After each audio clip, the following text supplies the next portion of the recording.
اعوذ باللہ من الشیطان اللعین الرجیم بسم اللہ الرحمن الرحیم رب اشرح لی صدری ویسر لی امری واحلل عقدۃ من لسانی یفقہوا قولی ان اللہ وملائکتہ یصلون علی النبی یا ایہا الذین آمنوا صلوا علیہ وسلموا تسلیما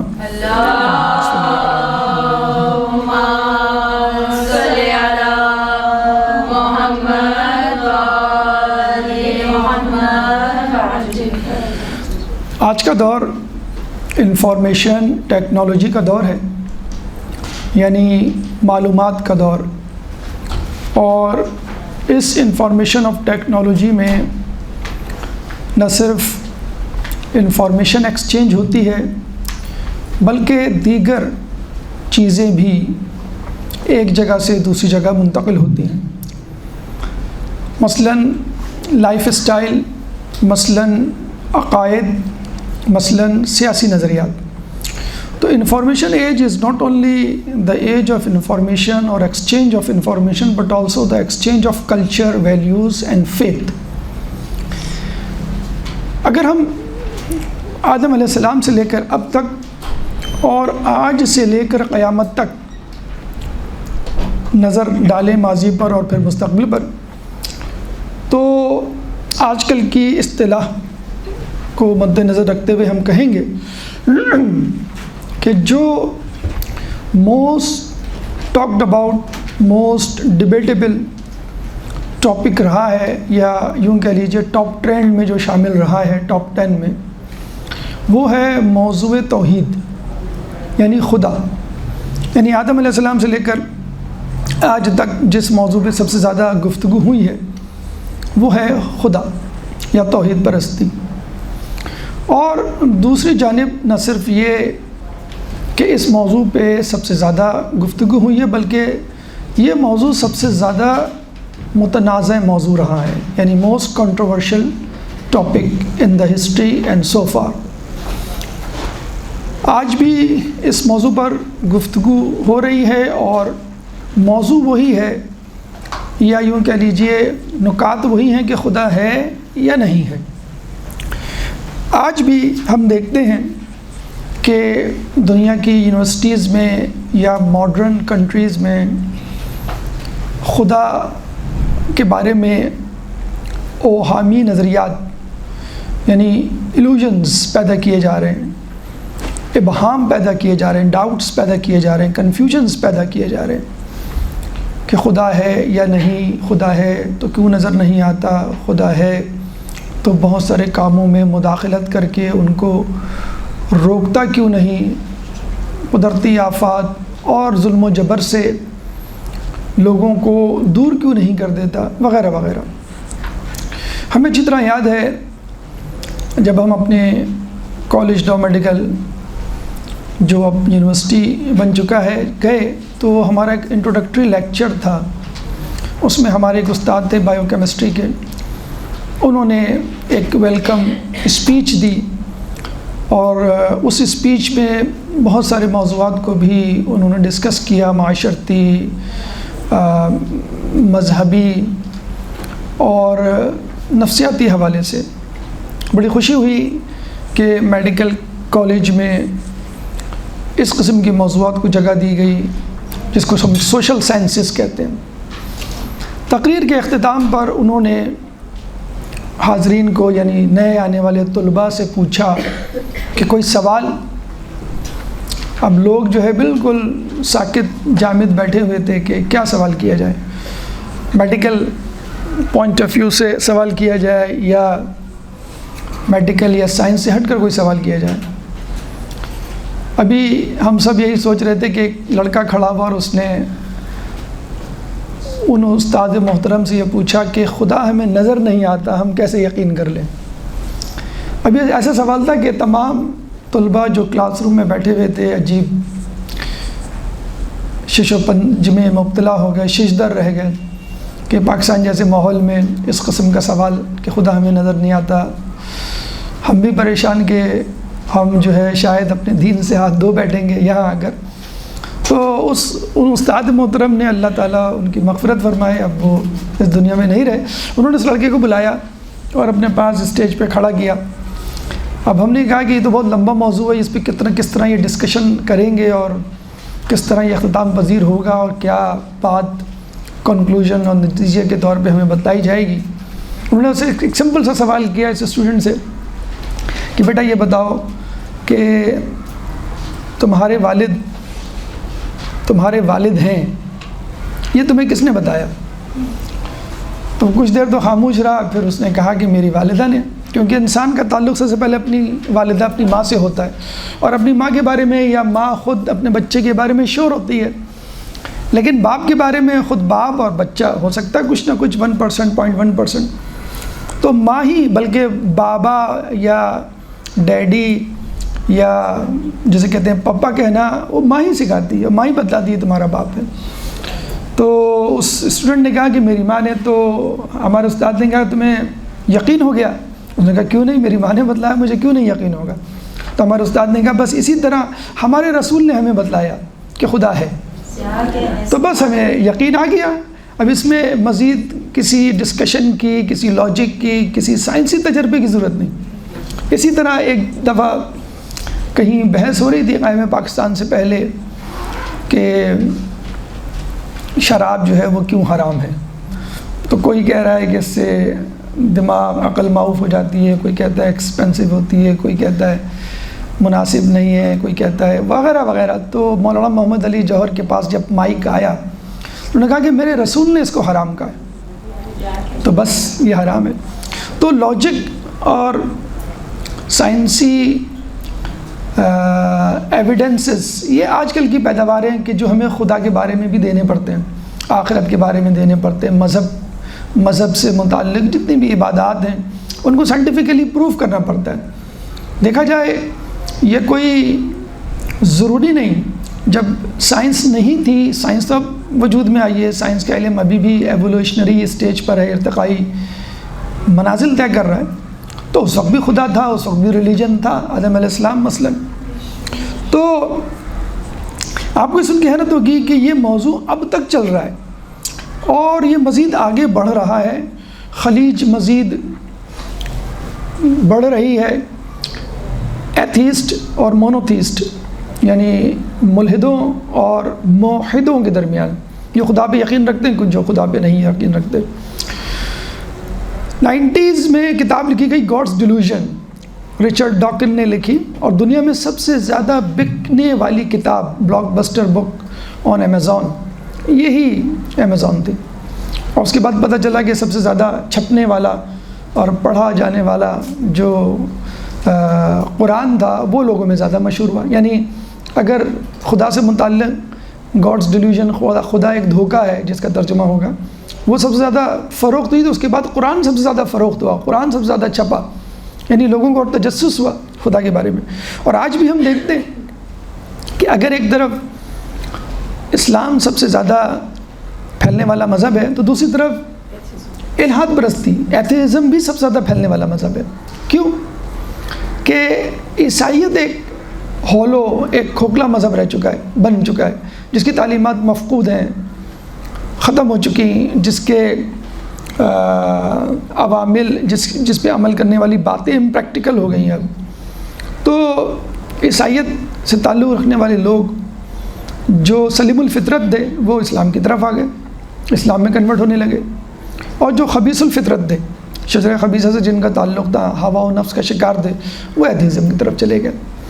بہرحال اس وقت بھی صورتحال یہ ہے، جو ایک تھوڑی سی تبدیلی آئی ہے، وہ یہ کہ کچھ لوگ خدا پہ یقین رکھتے ہیں، مونوتھیسٹ، کچھ لوگ خدا پہ یقین نہیں رکھتے، ایتھیسٹ، ملحد. ان دونوں کے درمیان اب ایک نیا فرقہ وجود میں آ گیا جس کو ہم کہتے ہیں کنفیوزڈ. اور بڑے فخر سے لوگ کہتے ہیں انگلینڈ میں، امریکہ میں کہ I am not atheist, I am not monotheist, I am atheist, میں ایتھیسٹ ہوں، سوری آئی ایم کنفیوز، مجھے کنفیوژن ہے، پتہ نہیں خدا ہے کہ نہیں. یا یوں کہہ لیجئے کہ جو لوگ کبھی تو خدا پہ یقین رکھتے ہیں، کبھی نہیں رکھتے، تو ان کو بھی ہم کنفیوز کہہ سکتے ہیں. خیر اگر اس طرح کہیں گے تو شاید ہم بھی اس میں شامل ہو سکتے ہیں کہ جب امتحان آتے ہیں تو ہمارے ہاتھ میں تسبیح مسلح، اور جب امتحان چلے جاتے ہیں تو ریموٹ یا موبائل. بہرحال تو اب یہ ڈبیٹ، یہ منظر ابھی ختم نہیں ہوا، اور جب انٹرنیٹ انٹروڈیوس ہو چکا ہے تو ہمیں اس بات سے کوئی شرم اور عار نہیں کہ یہ بحث ابھی جاری ہے، اور ابھی بھی بہت سارے لوگ ہیں جو اسلام سے ٹوٹ کر اس طرف جا رہے ہیں یا عیسائیت سے ٹوٹ کر وہاں جا رہے ہیں۔ اور یہ تو رسول کے زمانے سے بھی ایسا ہوا کہ کچھ لوگوں نے جب ہجرت حبشہ کی تو اس میں ایک صاحب جن کی زوجہ پھر بعد میں واپس آئیں، وہ خود عیسائی مذہب اختیار کر گئے۔ تو جب رسول کے دور میں لوگ مسلمان سے عیسائی ہو سکتے ہیں، بلکہ رسول کے انتقال کے فوراً بعد علامہ شبلی نعمانی کے مطابق کوئی شخص ایسا نہیں تھا، یعنی کوئی قبیلہ ایسا نہیں تھا جس کے کچھ نہ کچھ افراد مرتد نہ ہو گئے ہوں، یعنی اسلام چھوڑ کر واپس نہ چلے گئے ہوں۔ یہ شبلی نعمانی کا جو ہے وہ کمنٹ ہے۔ تو اس حقیقت کو ہمیں فیس کرنا چاہیے۔ اگر لوگ جو ہے الہات پرستی کی طرف جا رہے ہیں، یا جسے کہتے ہیں خدا کو چھوڑ رہے ہیں، ریلیجن اسلام کو چھوڑ رہے ہیں، خود ہمارے کولگ کے بارے میں پتہ چلا، ہمارے کالج کے زمانے میں اس وقت وہ سائیکیٹرسٹ ہیں امریکہ میں، اور وہ ایتھیسٹ بن چکے، یعنی وہ خدا کو نہیں مانتے۔ تو اس میں کوئی اچنبے کی بات نہیں، حیرت کی بات نہیں۔ دینداری، دنیا داری جو ہے اپنے عروج پر جانے والی ہے۔ اب گرے ایریا جسے کہتے ہیں نا، کنفیوزڈ ایریا، وہ ختم ہو جائے گا۔ یا تو اسلام کے سچے ماننے والے رہیں گے، یا پھر شیطان کے پجاری، ایک دجال کا لشکر ہوگا اور ایک امام زمانہ کا لشکر ہوگا۔ تو آج اسی بات کو ذہن میں رکھتے ہوئے گفتگو آپ کے سامنے کرنی ہے، اور موضوع ہے توحید اور اس کے اثرات ہماری زندگیوں پر۔ ایک درود پڑھ دیں محمد والے محمد۔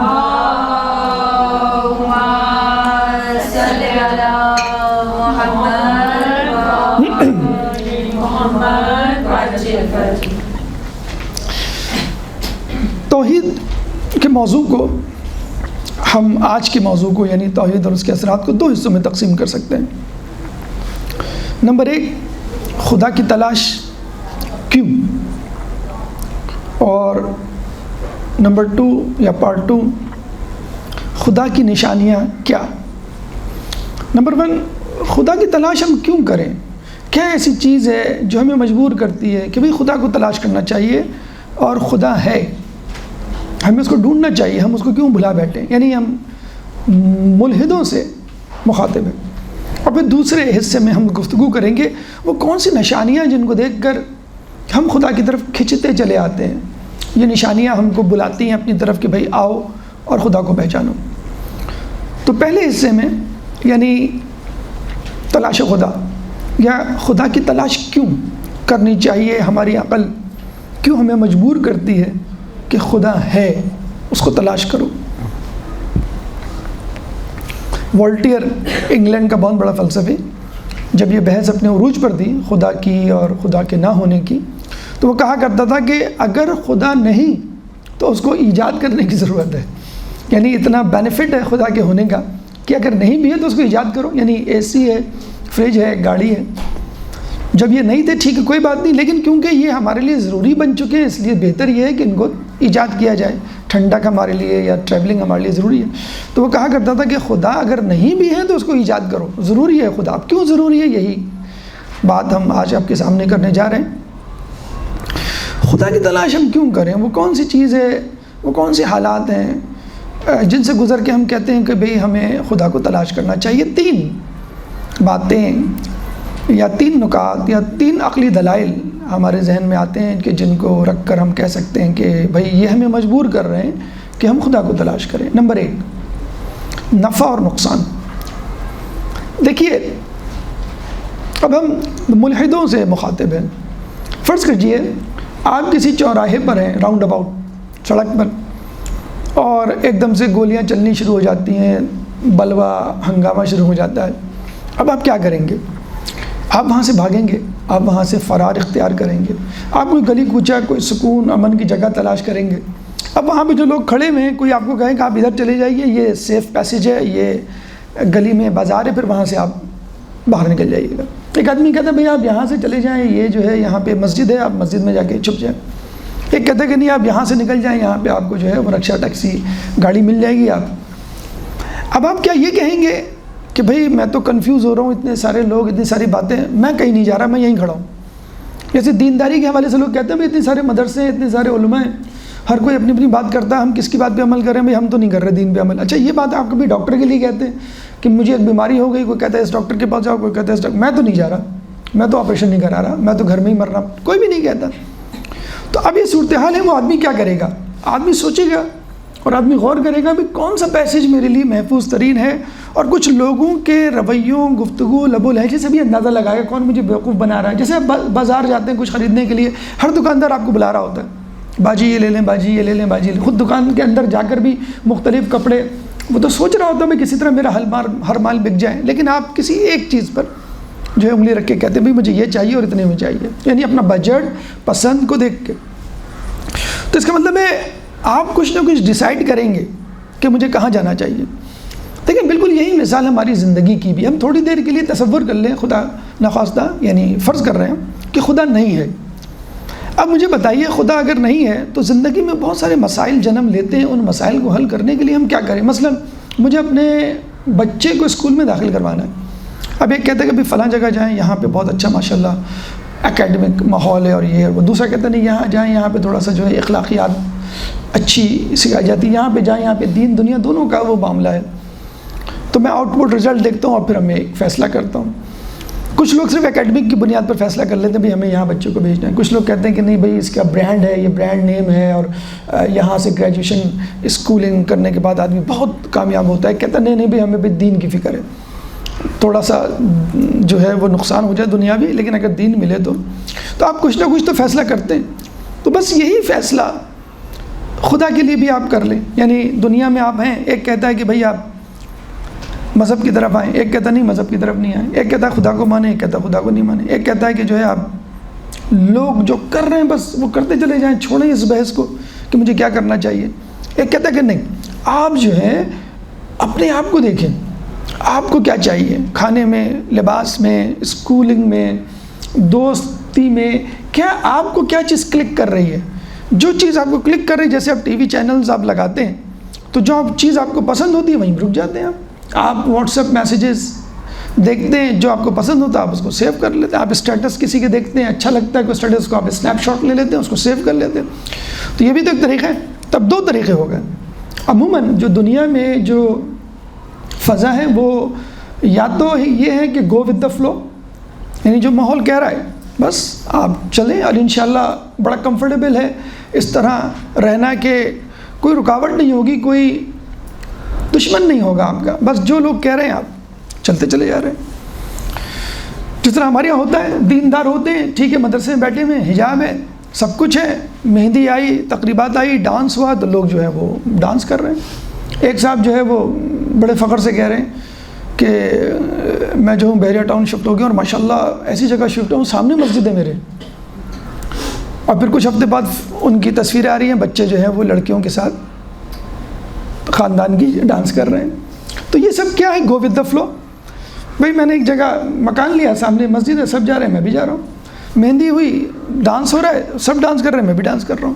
ایک تو یہ طریقہ ہوتا ہے گو ود دا فلو. اس میں بڑا کنوینئنس ہے یہ کہ کوئی مسئلہ, کوئی ٹینشن نہیں ہوگی, کسی سے لڑنا نہیں ہے آپ کو.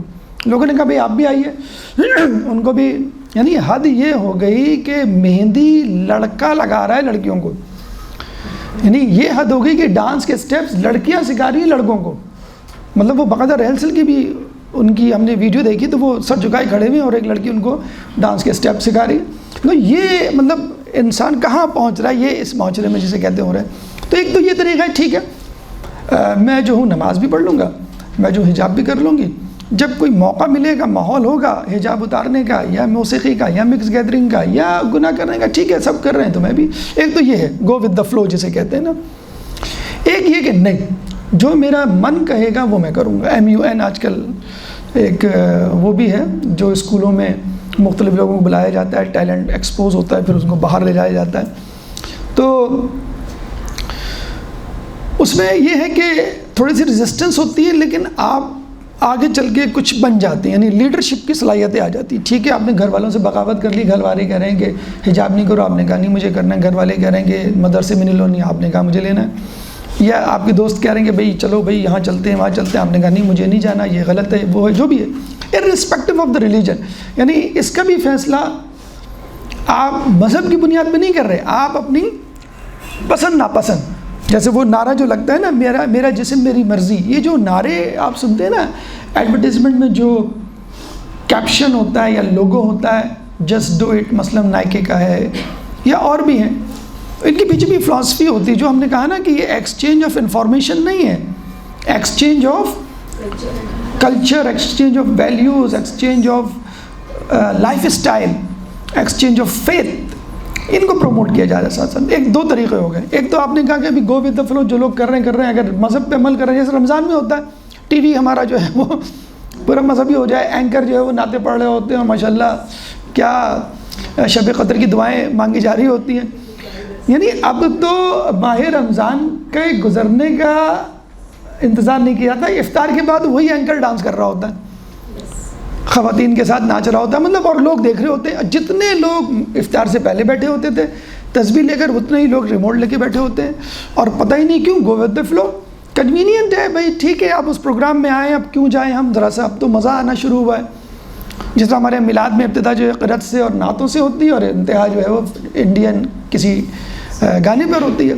تو بہرحال تو ایک یہ طریقہ ہے، یعنی دو طریقہ ہو گئے، go with the flow, society جو کہہ رہی ہے جس وقت جیسے حالات ہوں بس اس حساب سے چلو، اچھا رشتہ آ گیا بیٹی کا، دین سے دور تک بھی تعلق نہیں، ارے بھائی چھوڑو بس اب کر ڈالو، بہت ہو گئی دین دین دین، جاب مل گئی، سود اور کرپشن، ارے کیا کریں بس اب مجبوری ہے، چلو بھئی آپ کود پڑے۔ تو یہ وہی ہے کنوینئنس، ہم کنوینئنس دیکھ کر جو ہے وہ آگے بڑھ جاتے ہیں، جب اللہ تعالیٰ نے پہلے ہی کہہ دیا لن تنالوا البر حتی تنفقوا مما تحبون، تمہاری نیکی اس وقت تک قابل قبول نہیں ہو سکتی، اچھے درجے پہ نہیں جا سکتی جب تک تم اپنی بہترین چیز نہ خرچ کرو۔ سڑا ہوا سیب دینا اور ادھڑا ہوا جوڑا دینا کوئی کمال نہیں، اپنی بہترین چیز پیش کرنا۔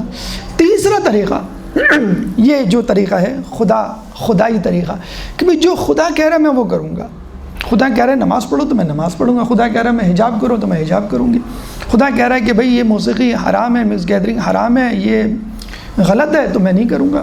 اب یہ اس میں سوسائٹی کیا کہہ رہی ہے، I don't have to do with the society, میرا جی کیا چاہ رہا ہے، میرا جی تو یہ چاہ رہا ہے کہ بھئی صبح بڑی مزے کی نیند آتی ہے، آج کل تو سردیاں ہیں، لحاف میں منہ ڈھا کے بڑا مزہ آتا ہے، مطلب 5 ساڑھے 5 بجے ہی تو نیند آنی شروع ہوتی ہے، 2 ڈھائی بجے جب آپ سوئیں گے، تو میرا من یہ کر رہا ہے کہ بس سو جاؤں میں۔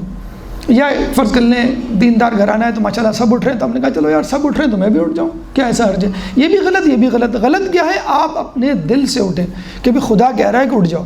اب گھر والے اٹھ رہے ہیں نہیں اٹھ رہے ہیں، اب ٹھنڈا پانی آئے گا، سردی ہے، نیند آ رہی ہے، ڈزنٹ میٹر، مجھے خدا پہ چلنا ہے۔ تو شیخ مطہری اس بات کو نٹ شیل میں اس طرح بیان کرتے ہیں، لوگوں کی باتوں پر یعنی دنیا کی باتوں پر عمل کرنا، دنیا کے ساتھ چلنا دنیا پرستی ہے، اور اپنی بات پر عمل کرنا نفس پرستی ہے، اور خدا کی بات پر عمل کرنا خدا پرستی ہے۔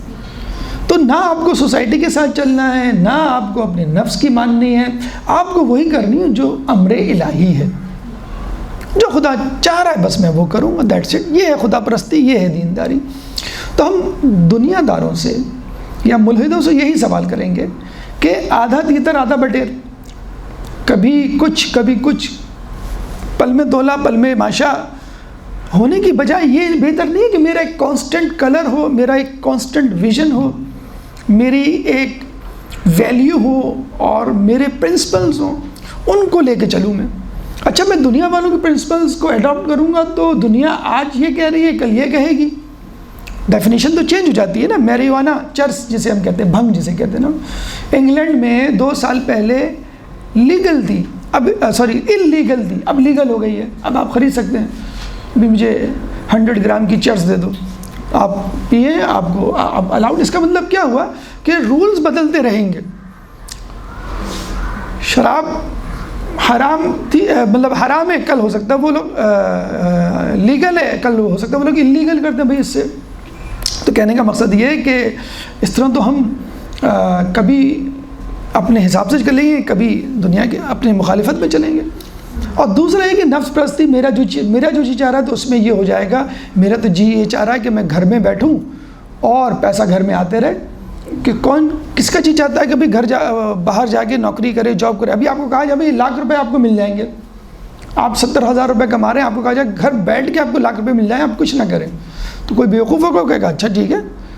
وہ ہم نے اپنے اسٹوڈنٹ سے سوال کیا بھائی تم جو ہے وہ کیا کر رہے ہو، کیا کرتے ہو؟ فیس بک پہ ہوتا ہے نا واٹ ڈو یو ڈو، تو اس نے کہا prince does not do any work, یعنی میں پرنسس ہوں یا میں پرنس ہوں، اس کو کسی کام کی ضرورت تھوڑی ہوتی ہے. تو مجھ کو آپ نکما کاہل نہ کہیں، بھائی میں تو پرنس ہوں، میں پرنسس ہوں. لوگ بیٹیاں بیاہتے ہوئے بڑے فخر سے کہتے ہیں ہماری بیٹی کو کچھ نہیں آتا، بھائی ہم نے شہزادیوں کی طرح رکھا ہے. تو رکھا تھا اپنے گھر میں رکھے آپ شہزادیوں کی طرح. بہرحال کہنے کا مقصد یہ ہے کہ نہ آپ کو دنیا کے ساتھ چلنا ہے، اگر دنیا کے ساتھ چلے تو دنیا پرستی، نہ آپ کو اپنے نفس کے ساتھ چلنا ہے کہ نفس کے ساتھ چلے تو نفس پرستی. آپ کو خدا یا ابھی آپ خدا کو بھی ہٹا دیں، آپ کو کسی ایسی تھیوری، کسی ایسے نظریے کے ساتھ چلنا ہے جو مستقل رہے، کبھی کچھ نہ ہو. یعنی شراب حرام ہے تو حرام ہے، جو نماز واجب ہے تو نماز واجب ہے. تو یہ ایسی کانسٹنٹ ویلیوز، کانسٹنٹ رولز آپ کو خدا دے سکتا ہے، اس کا رسول دے سکتا ہے. تو یہ ہے خدا پرستی. تو یہ ایک اپنا مذاق بنانے کے مترادف ہے. جو آپ کہتے ہیں نا کہ بھائی دنیا کے ساتھ چلنا ہے، اور جو آپ کہتے ہیں کہ بھائی مجھے اپنے ساتھ چلنا ہے، آپ اپنی بھی نہیں منوا سکتے ہر وقت. آپ جو چاہیں ہر وقت وہ نہیں کر سکتے، کچھ لمیٹیشنز ہوتی ہیں آپ کی. تو بہرحال کہنے کا مقصد یہ ہے کہ نفع نقصان ہمیں دیکھنا ہے، اور نفع نقصان دیکھنے میں ہمیں صرف یہاں کا نفع نقصان نہیں، ہمیں وہاں کا بھی نفع نقصان دیکھنا ہے. تو ہمیں لانگ ٹرم پلاننگ کیا فار ایور پلاننگ کرنی ہے، ہمیشہ کی پلاننگ کرنی ہے. تو ہم کوئی بیوقوف نہیں ہیں کہ جو ہم کہہ رہے ہیں کہ ہمیں دنیا نہیں چاہیے، ہمیں آخرت نہیں، ہمیں دنیا بھی چاہیے اور دین بھی چاہیے، آخرت بھی چاہیے، اور short term long term planning دونوں ہماری مذہب میں خدا پرستی میں آ جاتی ہے. تو یہ ایک چیز ہو گئی. جب بھی ہم روزانہ نماز میں، 5 وقت کی نماز میں 2 مرتبہ واجباً کہتے ہیں اهدنا الصراط المستقیم، حالانکہ ہم صراط مستقیم پر ہیں، پھر بھی ہم کہہ رہے ہیں حفظ ما تقدم کے طور پہ ہو سکتا ہے ہم سلپ نہ ہو جائیں. تو اللہ تعالیٰ ہمیں صراط مستقیم پر قائم رکھ. کون سی صراط؟ صراط الذین انعمت علیہم. تو ہم یہ نہیں کہہ رہے کہ ان لوگوں کی راہ جو اس وقت ہمارے پاس موجود ہیں، جس کنٹری میں ہم موجود ہیں، جو رولز ریگولیشن یہاں اپنائے جائیں، نہیں، ان کی راہ جن پہ تیرا انعام نازل ہوا، منتخب بندے، انبیاء، اولیاء، اوصیاء اور ان کے ماننے والے اصحاب. تو پہلی بات تو یہ ہو گئی کہ ہمیں جو ہے وہ نفع و نقصان کو ذہن میں رکھنا ہے. اس لیے کچھ نہ کچھ تو ایڈاپٹ کرنا ہے نا، چاہے لباس ہو، کتنا لباس ہو، کیسا لباس ہو، کھانا ہو، کون سا کھانا ہو، کیا کھانا ہو، اپنے ہاتھ کا کھانا ہو، دوسرے سے چرا کے کھانا ہو، ہر چیز میں آپ کو ڈیسائیڈ کرنا ہے کہ میں کیا کروں. زیادہ تر لوگ تو وہی کر رہے ہوتے ہیں جو آس پاس ہوتا ہے، کیونکہ وہ کنوینئنٹ ہوتا ہے، بھئی وہ کر رہا ہے جاب میں بھی کر لوں، وہ یہ کام کر رہا ہے میں بھی کر لوں، وہ اس اسکول میں تو میں بھی چلا جاؤں. اور ایک ہوتا ہے کہ ٹھیک ہے آپ نے ایک اسٹینڈ لیا، نہیں، وہ لیڈر بن جاتے ہیں. لیڈر بننے میں بھی ظاہر سی بات ہے اگر آپ اسلام آپ کے ساتھ نہیں ہے تو وہ کمیونزم، کیپٹلزم، کنفیوشزم یا کوئی نہ کوئی ازم کی جو ہے وہ جسے کہتے ہیں، یا کوئی جابر حکمران بن جاتے ہیں مثلا. نمبر 1. نمبر 2، جو چیز ہمیں مجبور کرتی ہے خدا کو ڈسکور کرنے میں اور اس کو پہچاننے میں، وہ ہے تجسس، کیوریوسٹی. ویسے بائی دا وے ایک گاڑی بھی ہے جو ہم نے بتائی بھی تھی، جو مریخ پر اس وقت موجود ہے، اور وہاں کے فوٹو اسنیپ شاٹس کھینچ کے بھیج رہی ہے اور بتا رہی ہے کہ مریخ پہ زندگی پاسبل ہے کہ نہیں. بہرحال آپ تھوڑی سی دیر کے لیے تصور کیجئے، خدا نخواستہ آپ کا ایکسیڈنٹ ہوتا ہے، آپ بے ہوش ہوتے ہیں، ہاسپٹل کی ایمرجنسی میں آپ کی آنکھ کھلتی ہے. جیسی آپ کی آنکھ کھلتی ہے آپ فوراً کہتے ہیں میں کہاں ہوں، مجھے یہاں کون لایا، یہ میرے ہاتھ میں پٹیاں، ڈرپ، یہ سب کیوں بنا ہوا ہے، آپ لوگ کون ہیں، میں گھر کب جاؤں گا. فوراً اتنے سارے سوالات. تو آپ کو بتایا جاتا ہے بھئی آپ کا ایکسیڈنٹ ہو گیا تھا، آپ بے ہوش ہو گئے تھے، بلیڈنگ ہو رہی تھی، آپ کو فلاں آدمی لے کر آئے اور ہم نے آپ کا علاج شروع کر دیا، ڈرپ لگا دیے، بینڈیج یہ وہ، الحمدللہ، بس ہم آپ کو تھوڑی دیر میں ڈسچارج کر رہے ہیں اور یہ دوائیاں، یہ چیزیں ہیں. تو آپ بےتاب ہو رہے تھے، تڑپ رہے ہوتے ہیں، بھئی مجھے یہاں سے نکالو، فوراً لے جاؤ، مجھے اپنے گھر جانا ہے، اور جہاں پہ سکون ہے، آرام ہے. چاہے وہ آج کل تو ہاسپٹل بھی ماشاء اللہ 5 اسٹار ہیں، ٹی وی بالکل سامنے. آدمی جو بیمار بھی ہو رہا ہے تو ڈرامے دیکھ کے اس کی روح جو ہے وہ پرواز کرتی ہے. عجیب ماحول ہے، مطلب وہ چاہتے ہیں کہ آخر وقت تک آپ ڈراموں میں، دنیا میں اٹکے رہیں. بہرحال تو جب آپ پیدا ہوتے ہیں، لڑکپن گزارتے ہیں، بچپن گزارتے ہیں، جب آپ بلوغت کی منزل پر آتے ہیں تقریباً 5 سال تو نہیں، 10 سے 15 کے درمیان یا 8 سے 15 کے درمیان، تو آپ میں عقل کی پرواز شروع ہوتی ہے۔ یہ سوالات اسپیشلی اس وقت آتے ہیں، آپ نے دیکھا ہوگا اس ایج گروپ کے بچے سوالات بہت پوچھتے ہیں، امی ہم نماز کیوں پڑھیں، ہم روزہ کیوں رکھیں، ہم اللہ کو کیوں مانیں، اللہ کہاں ہے، اللہ نظر کیوں نہیں آتا، وغیرہ وغیرہ۔ تو آدمی بالکل وہی سچویشن ہے جو ایک ایمرجنسی میں انکانشیس پیشنٹ کی ریکوری کے دوران ہوتی ہے۔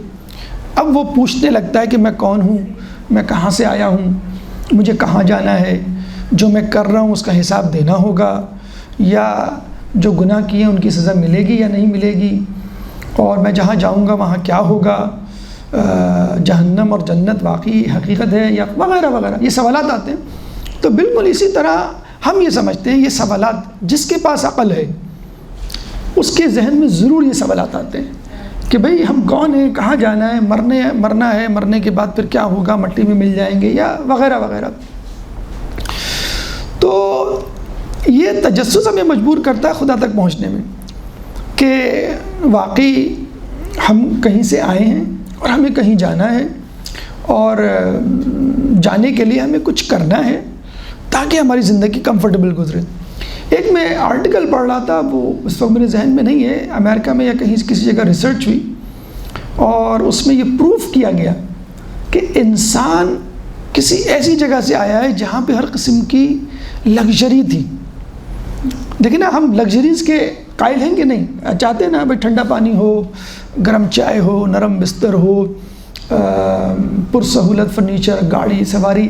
کوئی شخص یہ نہیں کہے گا مجھے پھٹا ہوا لباس چاہیے، یا مجھے جو ہے وہ جو بھی غذا مل جائے آلودہ وہ میں کھا لوں گا، یا فرش پہ مجھے سلا دو۔ نہیں، ہر کوئی کہتا ہے مجھے بہتر سے بہتر زندگی چاہیے۔ تو اس کا مطلب ہے انسان کسی ایسی جگہ سے آیا ہے یا اس کے آباء و اجداد جہاں پہ تمام کمفرٹس تھیں، اور ہر شخص تڑپ رہا ہے ان کمفرٹس ہی کو تو حاصل کرنے کے لیے ہم تڑپ رہے ہیں، اچھے لباس، لذیذ غذا، نرم بستر وغیرہ۔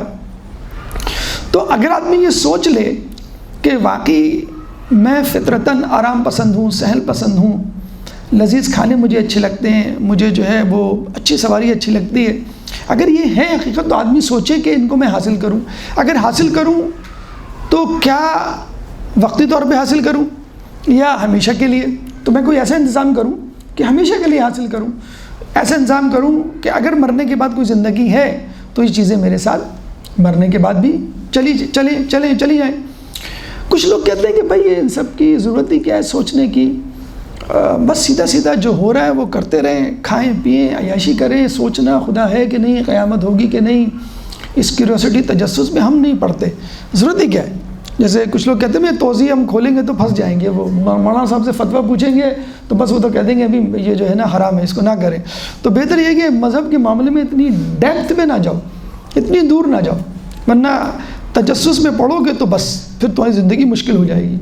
وہ میں واقعہ پڑھ رہا تھا ایک صاحب کا کہ کسی جگہ ایک مولانا صاحب نئے آئے، اور پھر رمضان شروع ہوا تو لوگوں نے یہ ڈیسائیڈ کیا کہ بھئی ہم مولانا صاحب کی دعوت کریں گے، ہر افطار ایک دن ایک شخص کرائے گا۔ تو ایک صاحب نے ان کو لے گئے، بڑے نمازی تھے، وہ بھی صف اول میں نماز پڑھنے والے۔ تو افطار کے بعد، کھانے کے بعد جب وہ رخصت ہوئے تو ان کی بیگم نے ان کو بتلایا کہ جہاں مولانا صاحب بیٹھے تھے سائڈ ٹیبل پہ 5000 کا نوٹ پڑا تھا، اور جب وہ آئے تھے میں نے دیکھا تھا، جب وہ گئے تو وہ نوٹ غائب، ہو نہ ہو وہ انہوں نے لیا۔ اب وہ بھی کہہ رہے ہیں کہ ہاں یہ تو ہے حقیقت کہ پڑا ہوا تھا، میں نے بھی دیکھا تھا، اور وہ گئے ہیں۔ تو اب وہ وسوسہ آیا اور ان کے دل میں جو ہے کینہ بیٹھ گیا۔ مولانا صاحب انہوں نے صف اول میں نماز بھی پڑھنا چھوڑ دی، اور کہنے لگے یار یہ ٹھیک نہیں ہے، یہ چوری چکاری میں، لیکن اتنے نیک کم از کم تھے وہ کسی کو بتایا نہیں انہوں نے، اور دل میں ہی رکھا کہ چلیں چھوڑیں، ہو سکتا کوئی مجبوری ہو، لیکن بہرحال انسان کو بتا دینا چاہیے کم از کم۔ 1 سال گزر گیا، 1 سال گزرنے کے بعد پھر دوبارہ لوگوں نے باریاں لگائیں اور وہ آئے، بیٹھے اور جانے لگے۔ تو مولانا صاحب نے کھانا کھانے کے بعد ایسے ہی قرآن لیا اور ان کو دیا، کھولیں آپ اس کو. انہوں نے کھولا تو وہ 5,000 کا نوٹ. تو وہ حیران اور پریشان, کہہ لیں گے یہ کیسے یہاں پر؟ کہہ لیں گے اصل میں جب پچھلے سال میں آیا تھا تو 5,000 کا نوٹ میں جب اٹھ رہا تھا تو یہ ہوا سے اڑ کے نیچے گر گیا. میں نے ہاتھ میں اٹھایا, میں تلاش کرنے لگا, وہ صاحب خانہ اندر گئے ہوں گے کہ میں کہاں رکھوں کہاں رکھوں. میں نے کہا کسی محفوظ جگہ رکھوں. تو میں نے قرآن کے اندر رکھ دیا کہ اس کو آپ لوگ پڑھتے ہوں گے, آپ جیسے کھولیں گے مل جائے گا. 1 سال اس قرآن کو کسی نے نہیں کھولا. تو ہمارا معاملہ بھی یہی نا کہ توضیح کو نہیں کھولنا, علماء سے نہیں رابطہ کرنا, مدرسے نہیں جانا. اگر ہم نے کھولا تو پھنس جائیں گے. تو مغرب کا بھی یہی معاملہ ہے, خدا کو نہ ماننے کا. ہم خدا کو مانیں گے, اسلام کے بارے میں کچھ کریں گے تو پھر پابندیاں ہوں گی اور پھر جو ہے ان پابندیوں میں جکڑ جائیں گے. اچھا آپ سن لیں, یہ جو لوگ کہتے ہیں نا کہ ہم اگر اسلام کو مان لیا تو پھر پابندیاں ہوں گی, یعنی جو نقصانات ہیں ان کے دل میں وہ یہ ہے. سب سے بڑا نقصان کہ لمیٹیشنز لگاتا ہے اسلام, یہ نہ کرو یہ نہ کرو یہ نہ کرو. میں پڑھ رہا تھا ایک کرسچن عورت کا جو کنورٹ ہوئی اسلام سے کرسچن. کیوں کرسچن ہوئی؟ کہ لیے میری امی کہتی تھی ایسے نہ بیٹھو, ایسے نہیں ہنسا کرو, چنگم نہیں کھایا کرو لوگوں کے سامنے, دوپٹہ ایسے پہنے. ہمارے بھی ہوتی ہیں, مطلب کچھ باتیں ٹھیک ہوتی ہیں, کچھ باتیں غلط ہوتی ہیں. ہمارے والدین بعض اوقات اتنی پابندی کرتے ہیں کہ بھئی ٹھیک ہے محرم بیٹھے ہوئے تو ٹھیک ہے, اس کو جیسا چاہے وہ پہن لے, کوئی ایسا حرج نہیں ہے, اور جب نامحرم ہو تو ٹھیک ہے. تو کہ میں اس وجہ سے کرسچن ہوئی کہ اسلام میں پابندیاں بہت ہیں. تو اس کا مطلب یہی نا کہ اس عورت نے سمجھنے کی کوشش نہیں کی کہ اصل پابندیاں کیا ہیں. اس نے کہا بس ٹھیک ہے جان چھٹ رہی ہے تو نماز روزے سے بھی جان چھٹ جائے گی ساتھ ساتھ. تو یہ جو ہے جو لوگ کہتے ہیں نا کہ بھئی ہم اسلام پہ عمل نہیں کریں گے, وہ اسلام سے جان چھڑائیں گے, خدا سے جان چھڑائیں گے, تجسس کے چکر میں پڑنے کی ضرورت ہی نہیں ہے کہ کیوں کیا کیسے ہم کہاں سے آئے, یہ وہ بس جو کرنا ہے کرو. یعنی مثلا میں آپ سے یہ سوال کرتا ہوں, اگر آپ نے خدا کو نہیں مانا تو آپ کیا اکھاڑ لیں گے, کیا کر لیں گے؟ مثلا اب آپ کہیں گے بھئی دیکھیں میں جو چاہوں کروں. مثلا مجھے میوزک بہت پسند ہے, اسلام کے دائرے میں رہتے ہوئے میوزک نہیں سن سکتا میں. تو بھائی فرض کر لیں آپ امریکہ یورپ میں ہیں, پاکستان کی تو میں بات نہیں کر رہا, امریکہ یورپ میں ہیں تو آپ کو الاؤڈ نہیں ہے کہ آپ میوزک سنیں اتنا لاؤڈ کہ پڑوس والے تک آواز جائے. گاڑی میں بھی آپ لاؤڈ, ہمارے یہاں تو یہاں منقبت نوے بڑے لاؤڈ سن رہے ہوتے ہیں, ہمارے تو مجلسیں ہوتی ہیں تو اسپیکر جو ہے وہ غیر شیعہ کی کھڑکی پہ رکھا جاتا ہے. آج ہم اس کو تبرہ سنائیں گے. تو لمیٹیشن تو وہاں بھی آ گئی نا کہ ٹھیک ہے میوزک سننا ہے لیکن دس از یور لمٹ, اس سے آگے آپ نہیں جا سکتے, اتنی سنیں گے آپ. وہ مزہ ہی نہیں ہے جب تک لاؤڈ میوزک نہ ہو, میوزیکل کنسرٹ کی طرح. تو بہرحال لمٹ تو ہے نا آپ کی. اچھا پھر آپ نے کہا کہ میں شراب نہیں پی سکتا, بڑا مزہ آتا ہے, میں نے دیکھا لوگوں کو کہتے ہیں بھائی بڑا پینا چاہیے, مزہ آتا ہے, اور اسلام میں ہوں گا میں شراب نہیں, میں شراب پی سکتا ہوں. مثلا ہم غیر ممالک کی بات کر لیں تو وہاں جا کے آپ نے شراب پینی شروع کی, شراب پی کے آپ گاڑی میں بیٹھے تو پولیس نے روک لیا فوراً اور کہا بھائی آپ شراب نہیں پی سکتے. کیوں؟ لا تقربوا السیارہ انت سکارا. قرآن میں ہے نا لا تقربوا الصلاۃ, کہ تم نماز کی طرف نہ جاؤ جب تم ابتدا میں تھا, جب تم حالت نشے میں ہو. تو لا تقربوا السیارہ, گاڑی کی طرف مت جاؤ جب تم یہ لاؤ. تو بھائی رول تو وہاں پہ بھی آ گیا, ٹھیک ہے نماز کا نہیں تو گاڑی کا رول آ گیا. اب میں شراب پی کے جو ہے, کیونکہ گاڑی میں بیٹھ کے پھر گاڑی کو آپ اڑاتے ہیں, پھر آپ چلاتے نہیں ہیں, تو انہوں نے آپ جو ہے وہ لمٹ لگا دی اپنی. آپ نے کہا اسلام پہ چلیں گے تو خمس دینا پڑے گا, 20% ٹینشن جسے کہتے ہیں. تو وہاں ٹیکسز اتنے ہیں, 40% ٹیکس کینیڈا میں, 15% ٹیکس امریکہ میں. 40% ٹیکس دینے سے بہتر نہیں ہے میں 20% خمس نکال دوں. اگر سب پابندی سے خمس زکوٰۃ جو بھی ہے وہ نکال دیں تو ان چیز ٹیکسز کی ضرورت ہی نہ پڑے آپ کی. تو بھائی لمیٹیشن تو ہے نا. آپ یوں کہہ سکتے ہیں ایک چھوٹے دائرے سے نکل کر آپ ایک بڑے دائرے میں آ گئے, لیکن لمٹس تو ہیں وہاں پہ بھی. بے حجابی کی بھی لمٹس ہے, یہ بھی میں بتا دوں, تفصیل سے ڈسکس کرنے کا وقت نہیں ہے. بے حجابی عورت کتنا حجاب اتار سکتی ہے اس کی بھی لمٹ ہے, پولیس پکڑ کے لے جائے گی, بس یہ لمٹ ہے آپ کی. اس سے زیادہ آپ کپڑے جو ہے اپنے بدن سے نہیں اتار سکتے, یہ بھی. تو اس کا مطلب ہے لمٹ تو پھر بھی آ گئی. میں ایک عورت کو مجبور کیا گیا تو وہ جو ہے اس نے اپنی نازیبہ تصویر ٹویٹر یا فیس بک پہ ڈالی, تو وہ اسی حالت میں اپنی گلی کوچوں میں نکل گئی کہ اگر آپ مجھ کو روکیں گے اس حالت میں اپنے فیس بک پہ یہ ڈالنے سے, ٹویٹر پہ, تو میں اس حالت میں نکل جاؤں گی. یہ باقاعدہ مطلب وہاں کے اس میں آیا. تو اس کا مطلب لمٹس تو وہاں پہ بھی ہیں. یہ ہاں اسلام کی لمٹ تھوڑی سی زیادہ ہے. تو آپ یہ کہہ سکتے ہیں ایک چھوٹے دائرے سے نکل کے آپ ایک بڑے دائرے میں آ گئے, یعنی آپ لانڈھی جیل سے نکل کے سینٹرل جیل میں آ گئے, اور بڑے خوش ہیں آپ، اور یہ ماشاء اللہ اتنا کشادہ کمرہ ہے 20x20، کیوں سینٹ وہاں لانڈی جیل میں کہتا ہوں 10x10 کا کمرہ تھا. تو بھائی جیل تو یہ بھی ہے، جیل وہ بھی ہے، وہ چھوٹا دائرہ. اچھا جس کو آپ قید سمجھ رہے ہیں وہ قید نہیں ہے. جن لوگوں نے حجاب اڈاپٹ کیا یعنی بے پردگی سے، آپ ان سے پوچھیں. کراچی پاکستان کی ایک اینکر بی بی زینب سلام اللہ علیہ پر اللہم صلی علیہ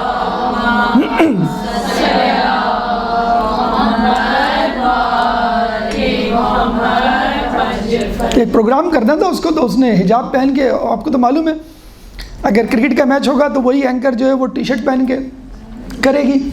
بی بی زینب پہ تھا. تو یہ تو یہی تو میں بتا رہا ہوں، یہ جو ہے نا یہ آدھے تیتر آدھے بٹیر یا موسم کے ساتھ ساتھ رنگ بدلنا، یہ تو اسٹوپیڈیٹی ہے. مطلب آپ اچھے لگیں گے برے لگیں، آپ کی ریٹنگ اچھی ہو بری ہو، اٹ ڈزنٹ میٹر. مسئلہ یہ کہ آپ کا کوئی دین ایمان نہیں ہے، آپ کبھی کچھ ہوتے ہیں کبھی کچھ. وہی خاتون جو ہے وہ حجاب پہن کے، جب حجاب پہنا تو وہ کہہ رہی میں تو نہیں اتاروں گی، میں تو اگلا پروگرام بھی ایسے ہی کروں گی، مجھے تو بڑا اچھا لگ رہا. اٹھ نکال دیا ان کو، وہ فارغ ہوں گے. اب وہ حجاب کا باقاعدہ ایک بوتیک چلا رہی ہیں کراچی میں کسی جگہ.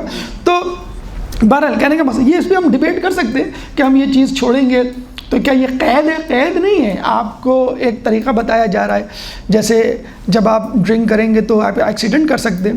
تو بھائی ڈرنک کریں گے تو آپ گھر میں بھی تو ایکسیڈنٹ کر سکتے ہیں. اپنی بیگم کو گھوسا مار دیا مثلا آپ نے ڈرنک کر کے، اول جلول آپ نے جو ہے وہ بک دی، ساری سیکریٹس اپنے خاندان کی آؤٹ کر دی. اور پھر جو بیگم نے جو ہے کہتے ہیں کہ آپ اپنے آپ کو کیسے پہچانیں، من عرف نفسہ فقد عرف ربہ، کیسے پہچانیں آپ اپنی عیبوں کو کیسے تلاش کریں. یعنی آپ بیگم کی ایک برائی بیان کر دیں، بیگم آپ کا سارا کتا جتا خاندان کے ساتھ بیان کر دیں گے کہ آپ جو ہے وہ کس نسل سے ہیں، آپ کا خاندان کیا ہے.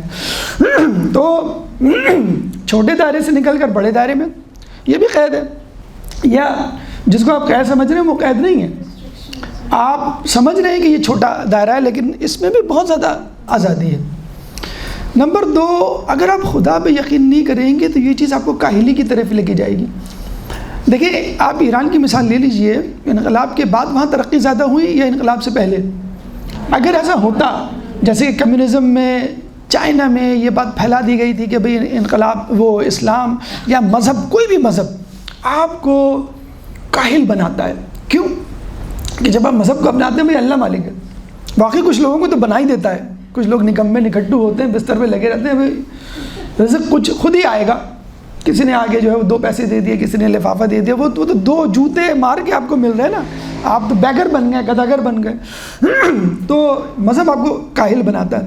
تو اس کا مطلب یہ ہوا کہ دنیا میں جتنے بھی ترقی پسند ہیں کیا وہ غیر مذہبی ہیں، اور جتنے بھی کاہل ہیں. ایسا تو نہیں انقلاب ایرانی کی آپ مثال لے لیں مثلا.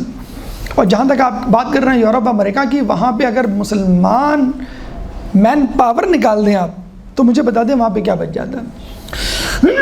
تو کاہل بنا دیتا ہے.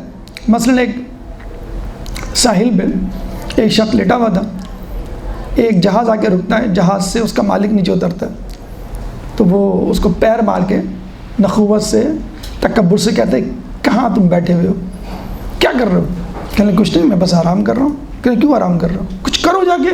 یہ کیا ہے، کیا کرتے رہتے ہو؟ کہنے بس میں دن بھر یہیں پہ لیٹا رہتا ہوں. کہنے عجیب ہو. کہنے کہ اچھا یہ بتائیے اگر میں کچھ کروں گا تو پھر کیا ہوگا؟ کہنے کچھ کرو، کماؤ، اپنا گھر بناؤ، شادی کرو، بچے ہوں گے، پھر تم گھومو پھرو، پھر یہاں آ کے بیٹھ کے آرام کرو. اس نے کہا ابھی کیا کر رہا ہوں میں ابھی کیا کر رہا ہوں، ابھی تو آرام کر رہا ہوں.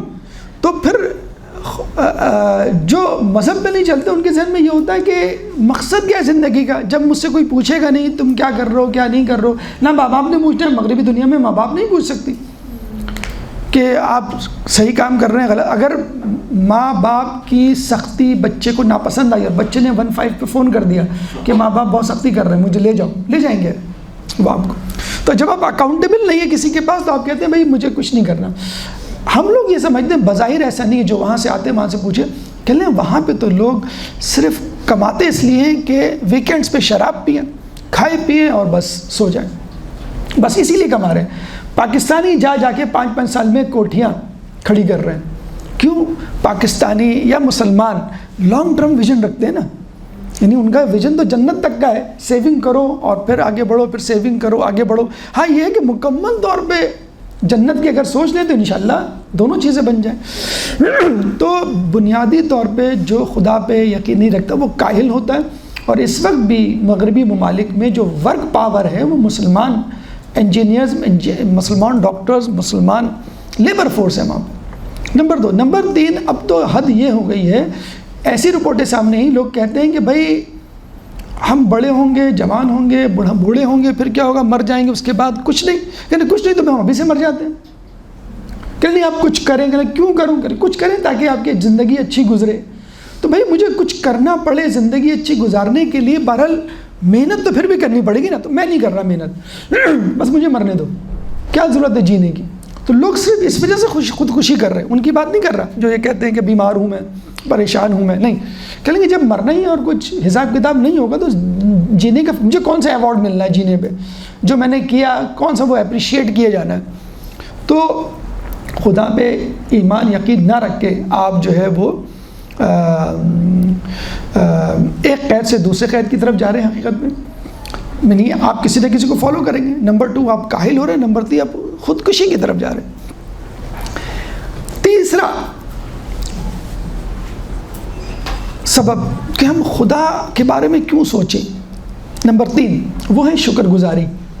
مثلا دیکھیں میں آپ کو مثال دیتا ہوں. آپ کو کوئی شخص لے کے جاتا ہے کسی جگہ دعوت پہ، بڑی زبردست دعوت ہوتی ہے، آپ کسی کی وساطت سے گئے، آپ کو نہیں معلوم کون ہے، بہت اچھی دعوت، لذیذ کھانے، بوفے، اور اس کے بعد آپ کو تحفے تحائف دیے. تو ڈیفینیٹلی آپ کے دل میں خیال آئے گا، آپ پوچھیں گے بھائی کون صاحب ہے، کس کی دعوت ہے. ایک تو یہ کہ الگ سلیکٹ کر لوں تاکہ بار بار آتا رہوں. نمبر 2 اگر آپ عادل ہوں گے تو آپ کم از کم کہیں گے کہ یار میں شکریہ تو ادا کر دوں کہ آپ نے مجھے بلایا، آپ نے سرو کیا مجھے ماشاءاللہ. تو ہم بھی یہی کہتے ہیں کہ جو انسان اس دنیا میں آیا ہے وہ کیوں آیا ہے، اور جو اس کو نعمتیں ملی ہیں وہ کیا نعمتیں ہیں. کم از کم اس شخص کو، اس شخصیت کو تلاش کیا جائے جو ان نعمتوں کا مالک ہے، اور پھر جو ہے اس کا حق ادا کیا جائے. یعنی حل جزاء الاحسان الا الاحسان. یہ تو حقیقت ہے کہ آپ کو وجود دے کر، آپ کو اس دنیا میں لا کر اللہ تعالیٰ نے خدا پہ ایک احسان کیا. اچھا آپ کو اس دنیا میں بھیجا تو چھپکلی بنا کے نہیں بھیجا، سانپ بنا کے نہیں بھیجا، کسی پتھر، کسی جسے کہتے ہیں کہ پودے کی شکل میں نہیں، انسان بنا کے، عقل و شعور جس کے لیے تمام. تو یہ بھی ایک شکر ہے. اصل مسئلہ کیا ہے جو روایتوں میں ہے کہ نعمتوں کے چلے جانے پر انسان کو احساس ہوتا ہے. ابھی میں پڑھ رہا تھا ایک آدمی کے بارے میں، بہت امیر کبیر، اس کو ایک بہت ریئر ڈیزیز ہو گئی ہے جس میں مسلس پیرالائز ہو جاتے ہیں اور آنکھوں کی پلکیں آدمی اٹھانے کے قابل نہیں رہتا. تو دن بھر اس کے آنکھوں میں، یعنی اس کی پلکوں کے پیچھے ایک اسکواش ٹیپ یا سلوشن لگایا جاتا تھا جس سے اس کی پلکوں کو پیچھے پریس کیا جاتا تھا اور وہ چپکی رہتی تھی. وہ دن بھر وہ دیکھنے کے قابل ہوتا تھا. ٹھیک ہے، مطلب آپ کو اس طرح آپ تھوڑی دیر کے لیے آنکھوں کی پلکوں کو پلٹائیں. وہ بچپن میں ہم اللہ بابا بن کے دکھا دیتے ہیں، جسے کہتے ہیں بچوں کو ڈرانے کے لیے بھی لفظ اللہ بابا. تو یہ دیکھیں یہی تو خوف ہے جو ہمیں نکالنا ہے، اللہ سے محبت پیدا کرنی ہے. تو اس کو نکالتے تھے، رات کو وہ سلوشن نکال دیا کرتے تھے اور پلک ڈھلک کے اوپر آ جاتی تھی، یعنی آنکھوں کو کور کر لیتی تھی اور پھر جو ہے وہ سو جاتا تھا. وہ تنگ آ گیا، سالوں اس بیماری میں رہا. اس نے کہا کہ کاش آپ لوگ میری ساری دولت لے لیں، میری پلکوں کی صلاحیت آنکھ بند کرنے کی وہ واپس کر دیں.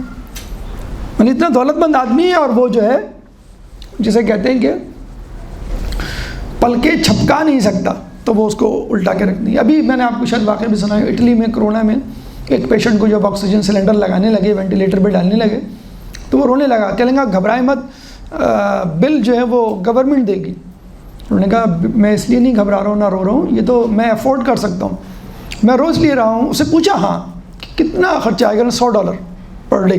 جیسے پاکستان کراچی میں بھی نا زبردستی کا ہمارے مولانا ابھی ایڈمٹ ہوئے تو ہاسپٹل میں کہہ رہے ہیں مجھے زبردستی کا آکسیجن لگا رہے ہیں. میں کہہ رہا ہوں منع کر رہا ہوں بھائی اللہ نے مجھے دی ہے، موجود ہے، میں سانس لے رہا ہوں. نہیں آپ کو ضرورت ہے حفظ ما تقدم کے طور پہ. تو وہ رونے لگا کہ رو کیوں رہا؟ میں رو اس لیے رہا ہوں کہ میں نے اس آکسیجن کو فری آف کاسٹ استعمال کیا روزانہ، اور کبھی میرے دل میں خیال نہیں آیا کہ یہ بھی ایک نعمت ہے۔ اب یہ نعمت میرے ہاتھ سے چلی گئی کہ میں آکسیجن نہیں لے سکتا، تو مجھے $100 دینے پڑ رہے ہیں۔ یعنی ہم سب $100 پر ڈے دینے کے سزاوار ہیں، دینا چاہیے۔ اب یہ تو صرف آکسیجن کی بات ہو رہی ہے، پھر پھیپھڑوں کی بات، دل کی بات کریں، جگر کی، ڈائجسٹیو سسٹم، تمام کی ہم بات کریں تو پتہ نہیں کتنا بل ہمارا روزانہ کا بن جائے اگر ہم اس پر آئے کہ بھئی یہ چیزیں ہماری باڈی میں۔ پوچھ لیں آپ جن کو جو بیماریاں ہوتی ہیں۔ تو کہنے کا مقصد یہ ہے کہ نعمتوں کا شکر، اور اس پہ بھی اللہ یہ کہہ رہا ہے کہ تم نعمت کا شکر ادا کرو گے تو میں تمہیں اور دوں گا، یعنی ایک اضافی چیز۔ لَئِن شَكَرْتُمْ لَأَزِيدَنَّكُمْ، سورہ ابراہیم میں آیت نمبر 7۔ داؤد علیہ السلام نے کہا کہ مجھے میرا پڑوسی دکھا دیں، اللہ تعالیٰ سے کہا، تو اللہ تعالیٰ نے جو ہے وہ کہا کہ فلاں جگہ چلے جاؤ۔ وہ گئے تو ایک لکڑہارا تھا، اس کے گھر گئے، بیٹھے تو پتہ لگا کہ ہر بات میں بسم اللہ الرحمن الرحیم الحمدللہ، بسم اللہ الرحمن الرحیم الحمدللہ، کہ اللہ تیرا شکر ہے کہ تو نے مجھے طاقت دی، میں اٹھا، اللہ تیرا شکر ہے کہ تو نے کھانا ناشتہ میرے گھر میں پہنچایا، اللہ تیرا شکر ہے میں جنگل گیا اپنے پیروں پہ چل کر، اللہ تیرا شکر ہے کہ میں نے اپنے ہاتھ سے لکڑیاں کاٹی، اللہ تیرا شکر ہے کہ بازار لے کے گیا، بازار میں بیچی، اللہ تیرا شکر ہے کہ میں واپس آیا اور کھانے کا بندوبست کیا، اللہ تیرا شکر ہے کہ تو نے ہاتھ پاؤں سلامت رکھے اور اب میں سو رہا ہوں۔ بچے ہمارے روزانہ صحیح سلامت گھر میں واپس آ جاتے ہیں، کتنوں کے ایکسیڈنٹ ہو جاتے ہیں خدا نخواستہ۔ دکان آپ روزانہ کھولتے ہیں، کتنوں کا لاس ہو جاتا ہے خدا نخواستہ، کتنے گھر اجڑتے ہیں روزانہ، لیکن آپ صحیح سالم ہیں۔ تو ان نعمتوں کو شکر، اس وقت آدمی کو احساس ہوتا ہے جب وہ چیزیں ہاتھ سے جا رہی ہوتی ہیں۔ تو شکر گزاری لَئِن شَكَرْتُمْ لَأَزِيدَنَّكُمْ یہ ہمیں مجبور کرتی ہے کہ بھائی آپ کو جو لایا گیا ہے وہ کسی نہ کسی وجہ سے، آپ کو جو چیزیں دی جا رہی ہیں وہ کسی نے دی ہیں، کم از کم آپ ان کا تو شکر ادا کریں۔ بہرحال آخر میں بس ہم ایک اس بات پر اپنی گفتگو کا اختتام کریں گے کہ اگر ایتھیسٹ ملحد اس بات پہ مصر ہیں، ان تمام لاجکس اور عقلی دلائل کے بعد بھی کہ نہیں بھی ہم خدا کو نہیں مانتے، تو ہم پوچھیں گے بھئی پھر اس کائنات کو کس نے بنایا؟ ٹھیک ہے، تو وہ کہے گا بھئی یہ کائنات خود سے خود بن گئی، یعنی وہ بھی خدا کا قائل ہے، لیکن وہ کیا کہتا ہے؟ وہ کہتا ہے کہ آسمان خود بنا، پہاڑ خود بنا، پانی خود بنا، انسان خود بنا۔ اس کا مطلب اس نے مادے کو خدا کہہ دیا۔ ہم کیا کہہ رہے ہیں؟ انسان کو خدا نے بنایا، آسمان کو خدا نے بنایا، پہاڑ کو خدا نے، وہ کیا کہہ رہے ہیں؟ نہیں، یہ خود بنا، یہ خود بنا، یہ خود بنا، یعنی مادہ خود خدا ہے۔ تو چھٹے امام جعفر صادق علیہ السلام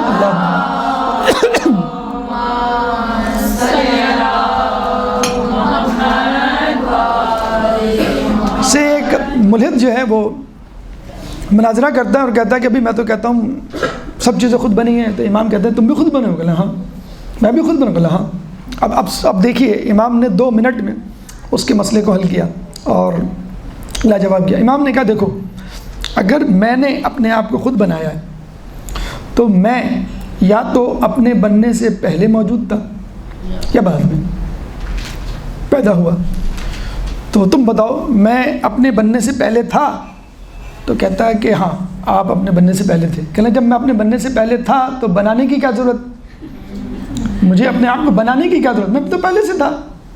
اب گھبرا کے کہہ لیں گے نہیں آپ اپنے بننے کے بعد وجود میں آئے۔ تو امام نے کہا مجھ کو بنا کون رہا تھا؟ اگر میں اپنے بننے کے بعد وجود میں آیا تو مجھے بنا کون رہا؟ تم خود تو کہہ رہے ہو میں نے اپنے آپ کو بنایا، تو جب میں بن رہا تھا تو who was making me؟ کون مجھے بنا رہا تھا؟ تو یہ بات یہاں پہ ختم ہو گئی اگر آپ کہیں۔ اور دوسری بات یہ کہ آپ چاروں ناچار خدا کو تو پھر بھی تسلیم کر رہے ہیں نا۔ ہم کہتے ہیں خدا وہ ہے لیس کمثلہ شیء، اس جیسی کوئی شے ہے نہیں، جبکہ آپ یہ کہتے ہیں کہ ہر چیز خدا ہے۔ بس یہ فرق ہے، یعنی آپ بہت سارے خداؤں کو مان رہے ہیں، ہم ایک خدا کو مان رہے ہیں۔ آپ ہر چیز کو کہہ رہے ہیں کہ یہ خود خدا ہے، اس نے خود اپنے آپ کو بنایا، جبکہ ہم کہتے ہیں نہیں ہم کو بنانے والا کوئی اور ہے۔ اور اگر آپ کہیں گے کہ ہم نے یعنی مجھ کو میں نے بنایا، تو پھر آپ یہ فیصلہ کریں کہ ہم اپنے بننے سے پہلے تھے یا بعد میں تھے۔ اللہ تعالیٰ سے دعا ہے کہ جو کچھ پڑھا سنا اس پہ عمل کرنے کی توفیق عطا فرما، تعلیمات اہل بیت پر عمل کرنے کی توفیق عطا فرما، تعلیمات اہل بیت کو دنیا کے کونے کونے میں پھیلانے کی توفیق عطا فرما، جو پریشان حال ہیں ان کی پریشانی کو دور فرما، جو بے روزگار ہیں ان کو رزق حلال عطا فرما۔ جو پریشان حال ہیں ان کی پریشانی کو دور فرما، جو مقروض ہیں ان کے قرضوں کو ادا فرما، جو زندان میں ہیں ان کو رہائی عطا فرما، جو گمشدہ ہیں ان کو ان کے پیاروں سے ملا، جو سفر میں ان کو منزل عطا فرما، کرونا جیسے متعدی بیماری سے ہم سب کو محفوظ فرما، مسلمان دنیا میں جہاں جہاں ظلم و ستم کا نشانہ بنے ہوئے ان سے ظلم و ستم کو دور فرما، امام کے ظہور میں تعجیل فرما، ہمیں ان کے انصار و آبان میں شامل فرما۔ ربنا تقبل منا انک انت السمیع العلیم وتب علینا انک انت التواب الرحیم برحمتک یا ارحم الراحمین۔